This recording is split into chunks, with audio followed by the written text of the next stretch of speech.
the Hayat Tahrir Sham, as soon as their offensive started, they issued publicly towards Russia. They said, look, Syria under Bashar al-Assad is going to be gone in a matter of days. You have two choices. You can lose all your interest, or you can work with us pragmatically. And they very, very quickly changed forces midway. Almost a week on from the fall of Assad, Tobias.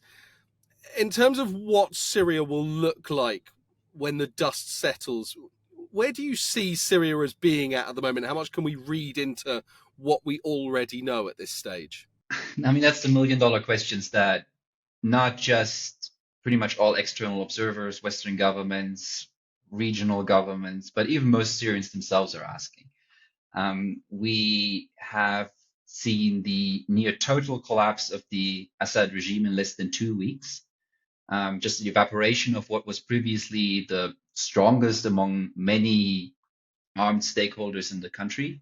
But that doesn't mean that the country is suddenly at peace or pacified. Everybody else is still around. So the armed factions that have taken over the capital and much of central Syria are as divided among themselves as they were at odds with the Syrian government. Oftentimes, we have the Syrian Kurds and their allied militias still holding much of the northeast, which is the country's grain basket, and hold much of its remaining oil reserves. And we still have many of the key constituencies of the regime itself, the loyalist groups, which are located mostly in the rural regions of the coast and in villages that are among the Alawite minority primarily, but also among middle-class urbanites, among really a range of constituency that the Assad regime has co-opted over the years. And it's not yet entirely clear if they are just willing to melt away into the background, or how they will deal with a new state emerging that might seek to either exact vengeance against those who have committed crimes in the past, or that just downgrades their status in the country and brings new social groups and social strata into the reward system. Given all that uncertainty, does it surprise you a little bit that there seems to be so much celebration about the fall of Assad? I realise that that's specifically what they are celebrating, but if you don't know what's to come, if you don't know whether it is similarly as difficult a life for you, I wonder whether you'd have a bit more trepidation about celebrating in the way that seems to be happening at the moment.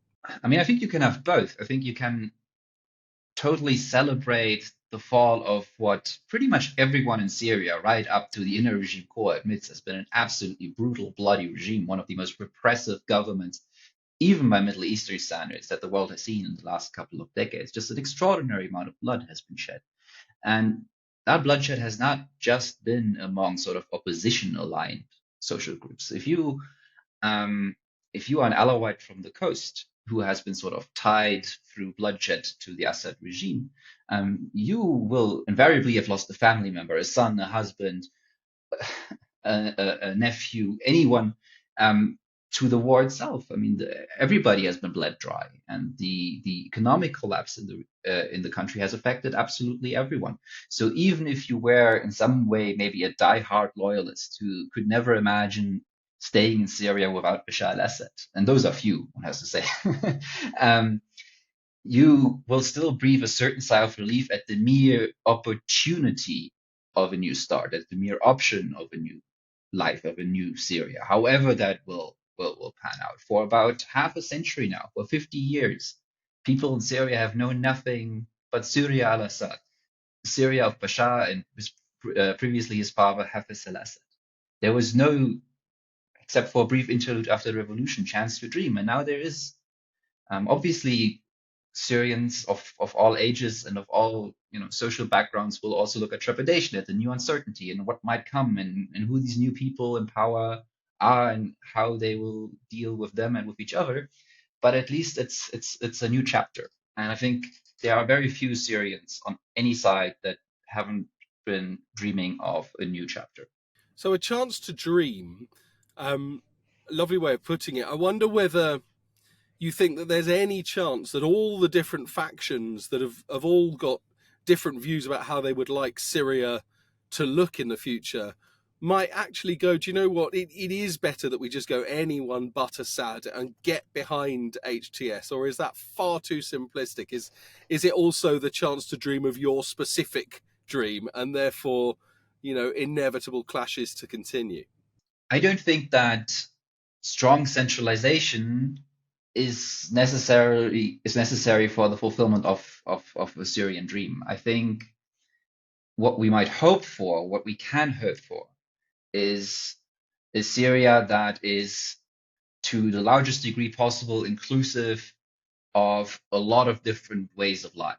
I mean, Syria is an extraordinarily diverse country. We're talking from conservative Sunni Muslims all the way to Christians who still speak the ancient language of Aramaic, who still speak as Jesus did.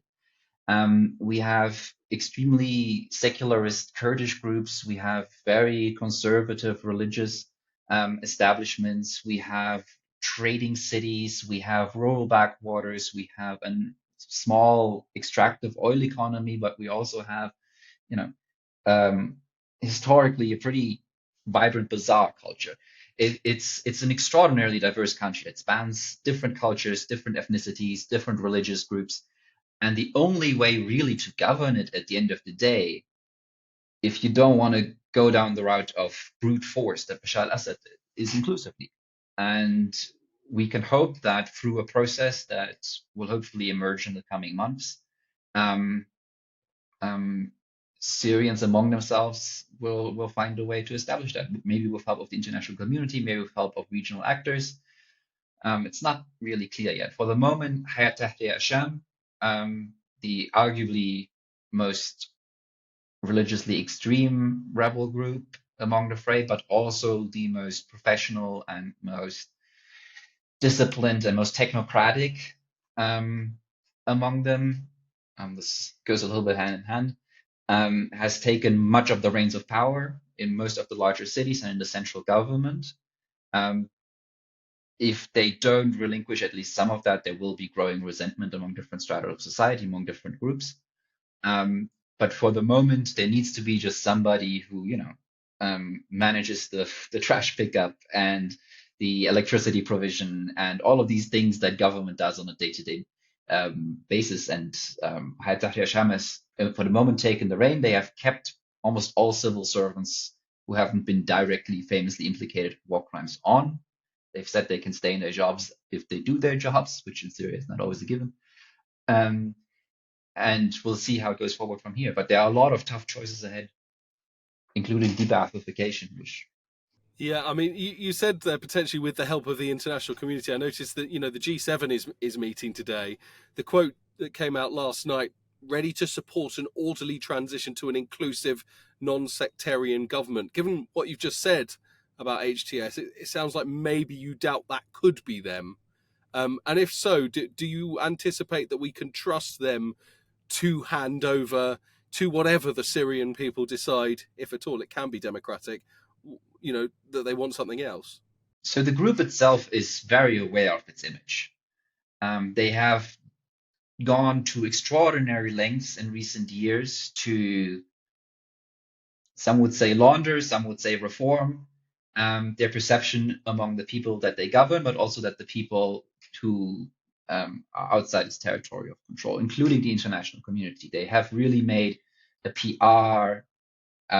I don't want to even say blitz because it's been a project that has been in the works for a long time, and this has emerged out of an experience of, when they first took control of northwest Syria, they were still a very different group. They were still an armed faction that had managed to violently elbow and suppress other groups, local groups, Free Syrian Army factions that were seen outside the region as moderate, but that locally were oftentimes seen as criminal. Pushed them violently out of the way, suppressed them, submerged them, and or absorbed them. And then was faced with a lot of local backlash. And they have made a concerted effort to build the legitimacy among the people they govern through public service provision, through effective government. And so there are different pathways that Hayat Tahrir al-Sham could go. They could try and monopolize power, try and push everybody else out of the way, and try to see if they can, gain the trust of Syrians through that same approach by, having 24-hour electricity and having your trash be picked up, and there being bread stocked in the supermarkets, and all of these things that Syrians haven't experienced in almost a decade. Um, or they could support an inclusive process, and they have sort of made statements a little bit in both directions. They have suggested um, that they would be willing to dissolve themselves and sort of reconstitute themselves as a civilian body for a national government. They have not been willing to completely just leave the field. Obviously, they have bled and fought to be where they are today, and they are the strongest faction. So they will not just disappear. And to hope so is to dream. Um, but I think the international community can provide incentives towards that. Um, One example that one could use would, for example, be that of Hezbollah in Lebanon. So Hezbollah in Lebanon, as well as designated terrorist organizations by most Western governments, um, but we have kind of created a legal fiction in which we separate an armed wing from a civilian wing, and that way a government that includes Hezbollah and that is built on Hezbollah and that we know is to a large degree co-opted by Hezbollah can still be a partner to the international community, so long as the aid that we deliver does not end up in places that we don't want to. So there are a lot of models by which we can potentially work and incentives that we can give because they will very soon want to reopen international trade, international relations. They need it just to restart the Syrian economy. And so they will seek international legitimacy. And there are ways we can incentivize that. We can't hope for them to disappear, and we can't hope for the entire leadership to be replaced. I think that's fanciful. But if we want to be constructive, I think there are openings now.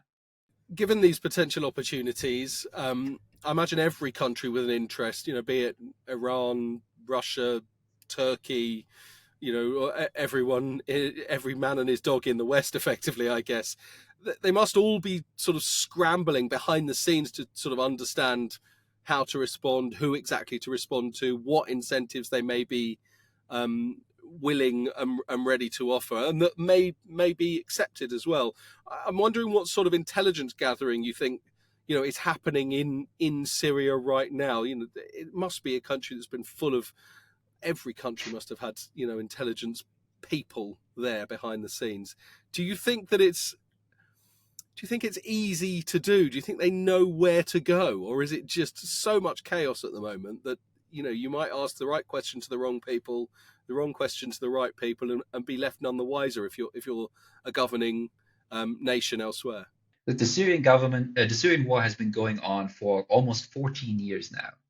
We know everybody involved. We know all the factions. We know who their leaders are. All of their leaders have participated in international negotiations in one format or another, via proxy, via, you know, intermediaries. All of them have back channel connections to all international actors. And it's not just that international actors have had, spies on the ground or something. Most have been on the ground foot. The international coalition led by the United States has de facto controlled a third of the country for a decade now. We know most of the people we're dealing with there. The same is obviously true for the Russians, for the Iranians, for the Turks, for the Jordanians and Emiratis. They all have, everybody's WhatsApp numbers, and they have been wheeling and dealing behind the scenes for years and years, and they know who they're dealing with. And this shows already in the first week. We can already see that, especially Hayat Tahrir Sham is doing incredibly politically pragmatic, issuing incredibly politically pragmatic statements that you wouldn't have imagined years ago, that they would strike a deal with the Russians, for example, that would allow them to maintain some presence in the country and it would allow them to this day to move relatively freely in the country, even though the Russians have killed tens of thousands of Syrians in opposition held territory and opposition fighters, right? These are, until very recently, these were the stated blood enemies. This was the purpose of the insurgency in some degree, was to get rid of Assad, but also to get rid of the Russians and the Iranians. And the groups now have just issued general amnesties, have been pragmatic in dealing with the Russians. That's because they've had channels before. A lot of people have switched sides more than once over the years.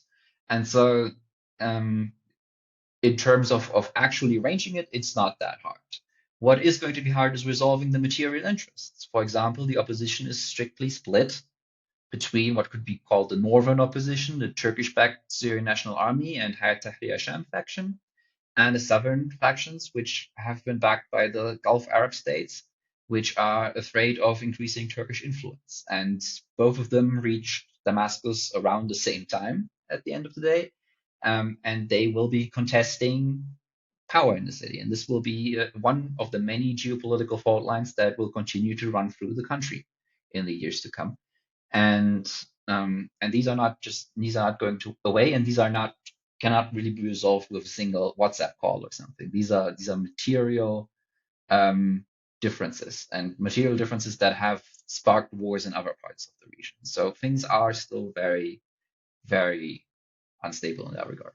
Which of those do you think at this moment in time would you imagine might end up with more influence in sort of how Syria emerges from this? I noticed as well, in particular, this morning there was some quotes from Anthony Blinken, who'd said that that there's a broad agreement between the US and Turkey on what they would like to see happen next in Syria. And I wonder whether these sort of uneasy allyships in the international community might be vital to Syria going one way or the other. I think without a doubt, Hayat Tahrir al-Sham as a group is the single most powerful faction in the country right now. And as the most powerful faction, they will also continue to draw more support. If you are a young man and you want to, fight, if you want to join one group or another, you might just as well go with the strongest and with the most professional one. If you look at Syria from space in recent years, the territories controlled by the Assad regime and the territories in the south were pitch black. Electricity was off except for a few hours during the day. If you look at opposition-controlled areas, and these are regions that were historically entirely neglected, we're talking dirt tracks, muddy hillsides, just an entire backwater. These were brightly lit. These were well-managed enclaves by this year.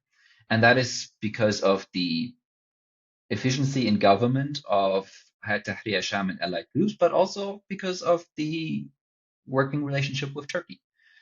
Turkey is a much larger economy than most other states in the region. It has a very large Syrian diaspora, exile, displaced community that can either themselves flood back or send capital back to invest. It has historic trade ties to the country.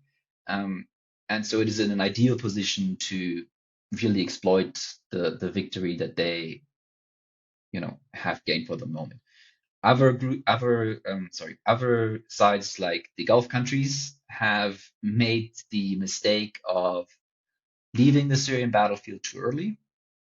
In retrospect, the United Arab Emirates, for example, which has been a primary sponsor of the southern insurgency, has been leader of the normalization effort with the Assad regime. To a lesser degree, so has been Jordan, which has also been a sponsor of the southern factions. And so they have, in some way, lost their stakes. The group still exists, and the groups very quickly reflagged once the offensive got going. And they did manage to get to the Damascus outskirts relatively quickly, and they do hold important cards because the trade route south leads to the Gulf. But they aren't the winners. They are in second place, you could say. And so to what degree they manage to translate this, and also the degree to which they want to translate this and want to invest great resources into a Syrian project when they have issues closer to home. For Turkey, Syria is the immediate neighborhood. For the Gulf, Syria is nice to have in the Levant, but it's not an immediate existential security interest. I wonder as well how much any decision on the two Russian military bases in Syria will have an impact. Based on the news that have been released until today, there has been some agreement about Russia retaining at least their port facilities in Tartus,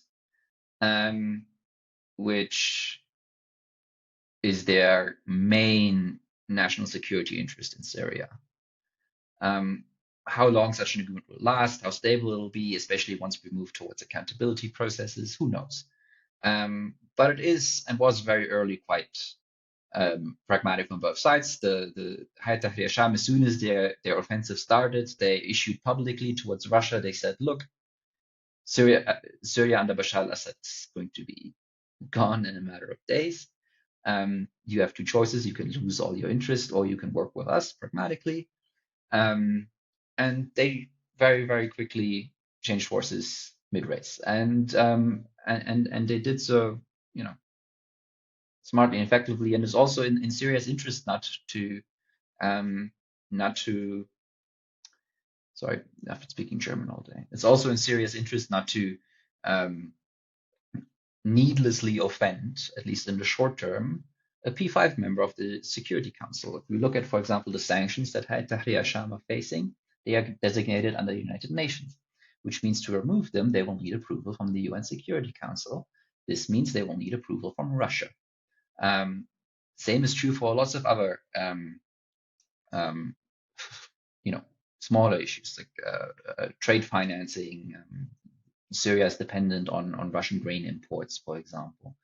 Um, all of these things they can work on pragmatically, and Russia has levers, and Russia will be employing them, and the Syrians are quite aware of that, and they don't see a fight with Russia right now as being in their interest, and they're smart probably not to pick one. And just finally, Tobias, it's one thing Anthony Blinken saying what he said that we've already mentioned. Last week there was a message from Donald Trump, who took to Truth Social, and in big capital letters he said the United States should have nothing to do with it. This is not our fight. Let it play out. Do not get involved. If that is his policy come January the 26th, how drastically might that change whatever the future holds for Syria compared to had, say, Kamala Harris won the US election, and we assume the policy might have been along whatever Anthony Blinken thinks it should be? The most immediate impact will probably be that President Trump will try again what he tried to do in his first term, which is order a precipitous withdrawal of US forces from northeast Syria. That will lead to a collapse of what's known as the Autonomous Administration, which is basically the Kurdish-led governing body that administers the northeastern parts of Syria, which are home to about 2 to 3 million people. Once that happens, Syrian rebels, especially Turkish-backed rebels, will immediately flood in and take over control. And it's not entirely sure that if it doesn't happen, that Turkey and other rebel groups wouldn't still try to put pressure on the Trump administration, on the Americans in the region, basically saying either you have to fight us, your NATO allies and affiliated militias, or you get out. This is what they've tried in the first term, and this is what they would likely try now as well. There is, outside the autonomous administration itself, really nobody in Syria who wants an autonomous Kurdish statelet in the northeast. Syrian Arabs in particular have a very strong sense of national unity.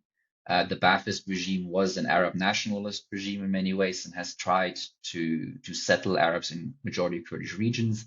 And this is a sentiment that is widely held, not just among regime loyalists, but among oppositionists as well. Many Turkish-backed groups have basically accepted Turkish attitudes towards Kurdish power in the region entirely. And so if Trump came to power and ordered such a withdrawal, or was faced with the choice of either getting deeper involved or withdrawing, I think the end of the Trump administration will be pretty near. And we've seen already with first signs by the leaders of the Kurdish state-led Muslim Abdi to seek compromise with the rebel government, to raise the rebel flag, the new Syrian, Free Syrian flag, and otherwise get into negotiations with Damascus, hopefully quickly, to stave off a more aggressive Turkish attack. Whether that succeeds in time, probably unlikely, given how far advanced we are already into December.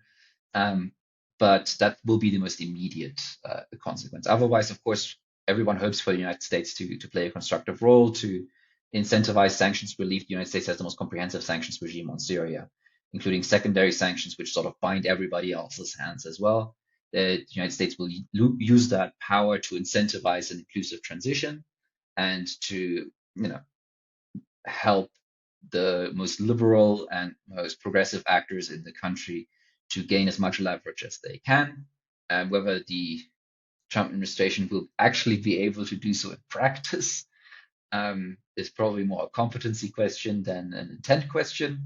But there's still Congress, and Congress still holds a lot of cards as well. They are actually pretty much right now before Congress the question of the renewal of a set of human rights related sanctions that Syrians whose renewal or whose adjustment Syrians might see as an early indicator for how Congress at least will treat their transition going forward. But this has happened so suddenly that really no foreign power, not the United States with all the intelligence capabilities, not the Europeans, not even the Turks and Jordanians and Israelis have seen coming. So nobody really has a plan for what's going on right now. And we'll have to figure it out as we go. And at the end of the day, the most striking thing about the last 2 weeks has been that this has been a Syrian process. This has not been the Turks flooding in a lot of weapons, or the Qataris flushing the region with cash, or the Americans trying to reshape the Middle East and push the Russians out, or God knows what. This has been a Syrian-led offensive in the northwest by Tahrir Sham. But once they kicked the wheel on the regime, it fell apart, and Syrians all over the country liberated themselves. So nobody really owns what's going to happen except Syrians. And that's, for the country, that's a blessing.